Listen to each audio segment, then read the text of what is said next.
Hello, you're watching News Markets. Bitcoin was designed as a virtual currency that you'd never actually own, but somehow investors tried to trade it through futures and derivatives until there wasn't enough market volatility for that to really work. But it's the innovative technology behind Bitcoin, the blockchain, creating layer upon layer of accountability that the big banks are really excited about. So where does Bitcoin fit into the investment picture? How do digital currencies present a challenge to traditional currencies, and what should investors do to spread their risk? Well, Augustine Eden from Ascendo Markets joins me now. Hello there. Should investors think about Bitcoin as an alternative currency or as a technology? Well, indeed, there are two ways of investing in Bitcoin. One way would be buy Bitcoin or trade non-deliverable futures. However, it's really the underlying technology that's really exciting. And you said banks are getting excited about it. I would say they're getting worried about it. It's a decentralized currency system, which means that the banks could potentially be defunct in a matter of years. It's as bad as that. It could be as bad as that. It probably isn't going to be as bad as that, because banks and institutions are very, very powerful. They're resourceful, and that's why they're getting really, really interested in this technology. It's all about trying to develop an efficient way of transferring ownership that can still be centralized in some way. And so investors should really be looking at this as a system that's being adopted by some very big names. But doesn't it take a certain amount of technical know-how to be able to get behind it, to get inside it and make it work? Well, you just have to think about it. When you do something like online banking, the reason we are so confident in putting in our card details and account details online, and even writing emails to each other, is the concept of cryptography, which protects our information from malicious attack, and we're all perfectly all right with doing that. And so this moves across to the blockchain in the sense of cryptography. So sounds very, very alien, and it's on face value, it's very difficult to get sort of inside it and work out what it's all about. But actually, it's based on some very simple ideas which are already widely used, and so it's very easily put into the current system. So do investors just need to learn to code?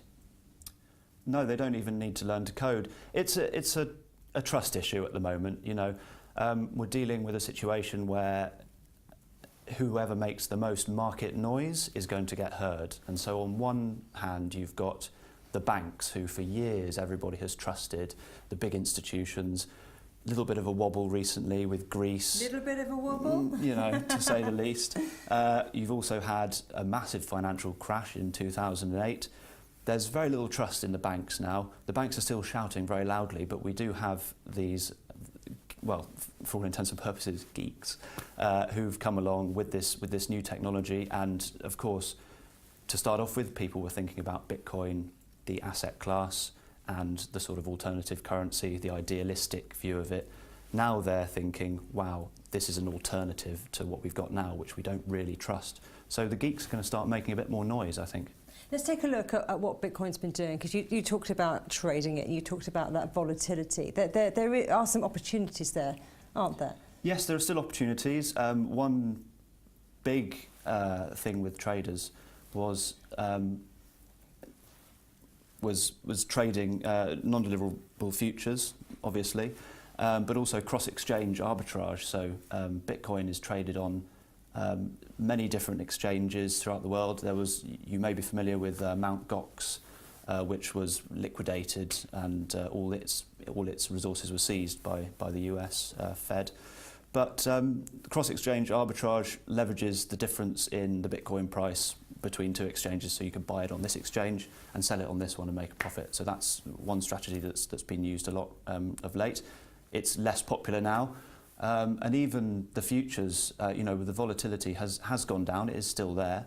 So there is some opportunity still, but it's waning. Think about it in terms of the technology. Talk about the role of Bitcoin in terms of international transactions, because that's what the banks are getting their head around, aren't they? Because you'll be able to see every single piece of history in terms of transaction, where it's come from.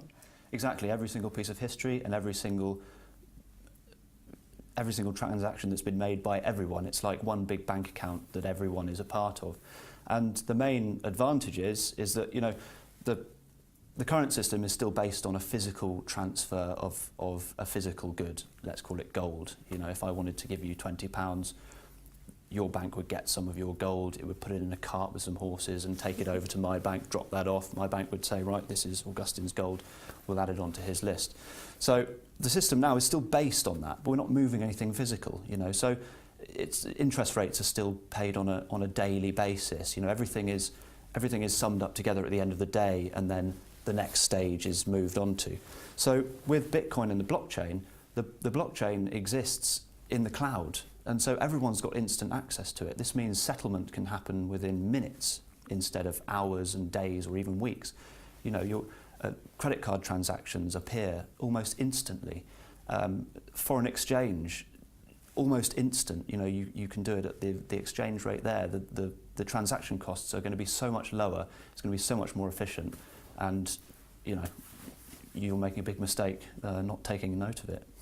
Well, Augustine Eaton from Ascendo Markets, it sounds like there's a lot to get your head round, but the Absolutely. Bitcoin and the technology of the blockchain is going to transform the way we bank and the way we invest. Absolutely. Thanks ever so much. You're welcome.